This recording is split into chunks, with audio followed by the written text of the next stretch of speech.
Join the team.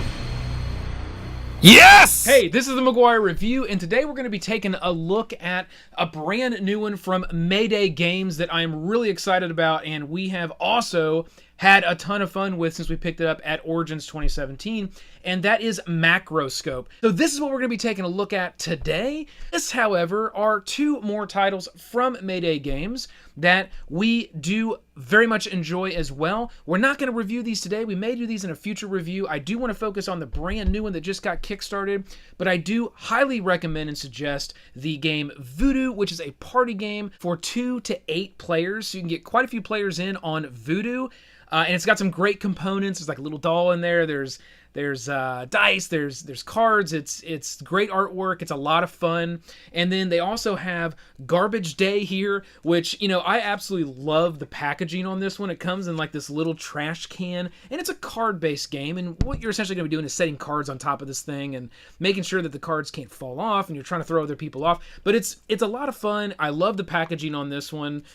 Very, very cool. Both of these games are a lot of fun. So I do highly suggest both Voodoo and Garbage Day if you guys want to pick those up as well from Mayday Games. And I'll say that both of them come at a very low price point as well as Macroscope. And I was really surprised on the price point on this one because it has an absolute fantastic component. And I'll show you that in a second. But first, this is a 6+, so it's made for the younger kids. But adults alike can enjoy this, and it is a ton of fun, even at the adult level. It's 30 minutes and 2 to 6 players, so it can support a decent amount of players as well. So if we get the box open, you know, the first thing that you're going to do when you pull this out, and it's actually going to be the longest thing that you're going to have to do in regards to this game. And that's actually building the component that you're going to play with when you play this game. So we've got the rulebook here. Rulebook is very, very simple. It literally is a pamphlet style, opens up, nice high color, gives you visuals, text. It is a front and a back. There are 2 pages back there on the back. And that literally is it. It is a very, very simple game. This game also includes family style variant. So if you don't want to play, even in the simplicity of what it comes with, there is a way to play this game even less complex for our younger audiences. So I really like it when gaming companies include the multiple sets of rules with their games because it just makes it so much more available to the market and various different age levels. So inside, you're going to find the box, and I'll go ahead and I'll show you the box here, and then I'll explain what's inside. And the reason why I'm showing you this is because there's actually 2 different chambers within this box, and one of them is a little smaller than the other one. And that's an important part of this game. They actually designed the box to be almost, I would consider, a component of the game, and I'll explain that here in a second. So you got 2 dice that are included. These are standard D6. You do have, this is some chits that you will pop out of the components as you make this little contraption here I'll show you. I actually kept those because they do have a pretty cool little steampunk look to the tokens, and I'm sure I'll find a use for those in the future. So I did keep those, but it is not an official component of the game. And then you do have a bag of these little gem crystals, which I thought were pretty cool. Mainly they are yellow, but there are a few blue in there. Now the blue are 10 points where the yellow are 1 point. So there aren't that many blue in there, but they do have 10 points and 1 point on those gems. And then there is a little component of, you know, a really cool looking little guy here. He's wearing a really, really cool steampunk kind of hat. We've got him included. He's going to track our rounds from round to round. There is a round tracker here, so the game will play out over 10 rounds at the end of every time after someone makes a guess, whether they're right or wrong. You will move that round tracker up the track. The only time that you're not going to move it, let's say guess to guess, is if all of the tokens on top of this contraption, I'm showing it here in a second, are revealed and nobody can guess what it is accurately. At that point, you would not move the round tracker. That's the only time you would not move that. So we do have that included, and that's a nice little component as he kind of moves along this. And again, I love the kind of steampunk theme that it follows. Now, here's the contraption that you're going to build before you can start playing the game. There's also a little guess pad here included, and essentially this is used to mark down the round and the number of points and the guess as you make a guess of what's under or within this little contraption right here. And this is what makes this game just so cool. So you are going to pull this out. It is going to be flat, you know, on a flat chit type board. You're going to pop that out, and you're going to build this little machine here, essentially, that will hold this large stack of cards. And then what you're going to do, and they do include the little stickies and everything that you need, you're going to put these little tokens together, and there's a little piece at the very bottom of that token that you'll stick to this top piece, and that's sort of the little part that you use to block what's under this. So essentially, there's 200 cards here, and those cards are double-sided, and I'll explain why that's important here in a second. There's a huge amount of gameplay, but these cards that are in here have various pictures on them, and they're all black and white, and some of them are fairly abstract, and it's not easy to tell what they are. So as you play the game round to round, it's very simple. You're going to start the game with 2 yellow points here. So let's just say that, you know, each player started with 2. If it was your turn, you would take the 2 dice, and you would simply roll those 2 dice, and well, I happen to get 5 and 5, and that's fine because there are multiples of each one of these numbers. But let's say I got a 5 and a 3. Okay, that's what I rolled. I would then look at these tokens, and each one of the token does have a number right on the top. They go from 1 to 6. So I would pick here, and since it was a first turn, all of these numbers are available. If a number on the die wasn't available, I would just turn over whatever token I would like to. But I would find a 3 on here, and there's 1 here, and there's 1 here. Now I can choose which one of those 3s I want to reveal. Well, I'm going to reveal this one that's kind of in the center. Well, now I can see just a little bit of this picture, but it's still very difficult to understand what it is. It just basically shows some lines that are under that token. So then what I'm going to do is I'm going to say, okay, well, I rolled a 5, so I can find 5s. I have 5 here and a 5 here. Well, I'm going to take this one in the center as well, and it reveals just a little bit more of the picture, but I still have no idea what this is. But maybe someone does, and if they do, they can try to take a guess, even when it's my turn, to see what that is and see if they're right. Now, to do that on my turn, they'd have to pay 2 yellow gems to be able to guess on another player's turn. But that is something that the other player could do on my turn. And at this point, I would say, you know what? I've drawn my 2 tokens. I don't know what that is, so I'm going to go ahead and pass. It now would be the next player's turn. The next player would then roll their 2 dice, and they got a 6 and a 3.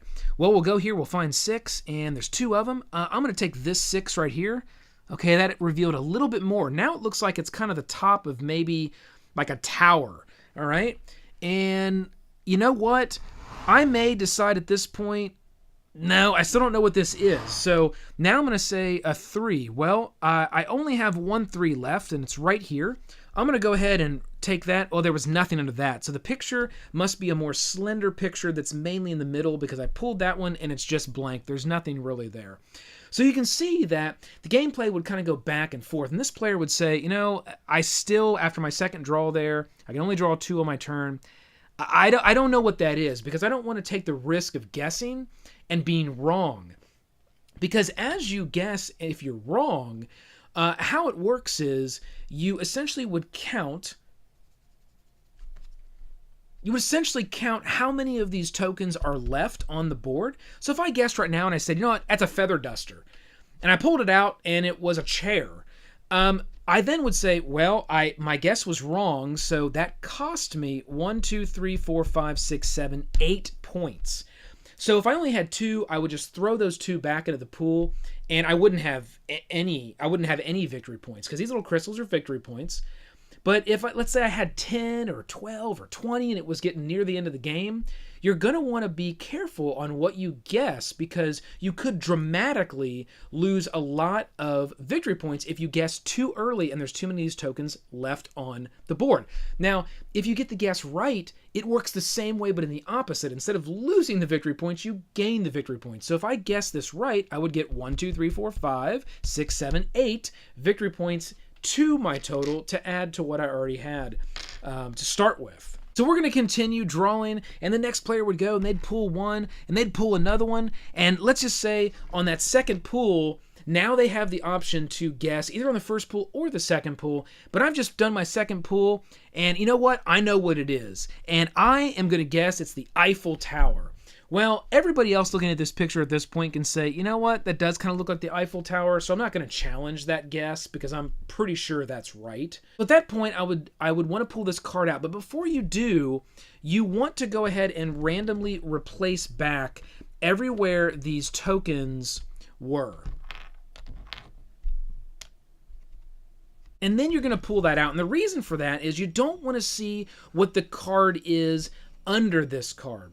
So I will show you just this one card because in the game it does come with a card to kind of start, but we have started to play. So I will show you this one card here, and all of the cards have these little arrows at the very bottom. And what you're going to want to do is when it's your turn, you're going to want to turn that device to where that arrow points away from you. So however the arrow is pointing, you want to turn the device to where the arrow points away from you. And the reason for that is it's going to allow you to look at this picture in the aspect that it should be viewed in.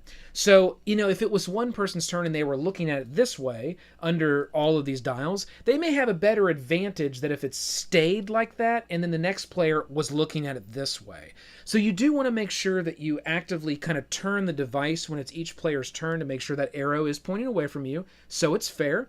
And then we would pull this out and we would say, hey, it was the Eiffel Tower. We guessed that correct. I would call this the Eiffel Tower here on this picture here. So what you would do at that point is now we're going to go back to this box and why it's important that one section is a little smaller than the other. This section is specifically designed to take this and put it right there, and it fits perfectly in that side of the box. Now, why is that important? Because as you play this game, you don't want to just keep grabbing these and just cycling them back in. You want to make sure that you can work through all 200 of these cards.